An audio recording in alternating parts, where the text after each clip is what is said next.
Hello बच्चों, चलिए प्रश्न को पढ़ते हैं। IUPAC नाम लिखिए। आपको एक संकुल दिया हुआ है जिसका सूत्र है CONH3 6Cl3। इसका हमें IUPAC नाम लिखना है। तो आइए मुख्य अवधारणा की चर्चा करते हुए हम इस प्रश्न को हल करते हैं। तो मुख्य अवधारणा के रूप में हमें इस प्रश्न के हल करने के लिए हमें सबसे पहले IUPAC नामकरण की जो पद्धति है उसकी जानकारी होना आवश्यक है, अर्थात उसकी नियमावली की जानकारी होना आवश्यक है।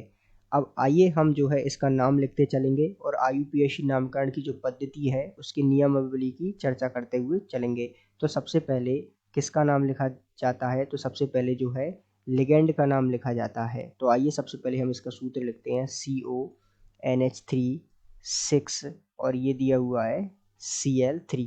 तो लिगेंड कौन है इसमें? तो ये जो है NH3 अर्थात एमीन जो है लिगेंड है। तो सबसे पहले इसकी संख्या लिखेंगे। तो संख्या कितनी है? 6।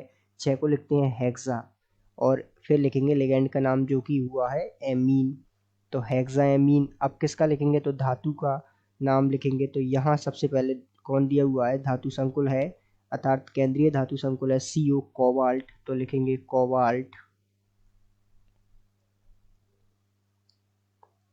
अब कोबाल्ट की ऑक्सीकरण संख्या लिखेंगे और ऑक्सीकरण संख्या के पश्चात हम लिखेंगे इसका नाम।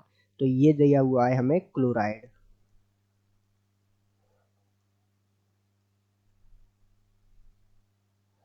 तो अब इसकी ऑक्सीकरण संख्या और लिखनी है हमें। तो पहले इसकी ऑक्सीकरण संख्या निकालते हैं। मान लीजिए कोबाल्ट की X मान लेते हैं हम ऑक्सीकरण संख्या। NH3 6। तो NH3 की 0 होती है। तो 6 इंटू 0, 1 की 0 तो 6 इंटू 0, और Cl की होती है -1 तो 3 इंटू -1, तो यहाँ बराबर 0। तो X का मान कितना आ गया? 3।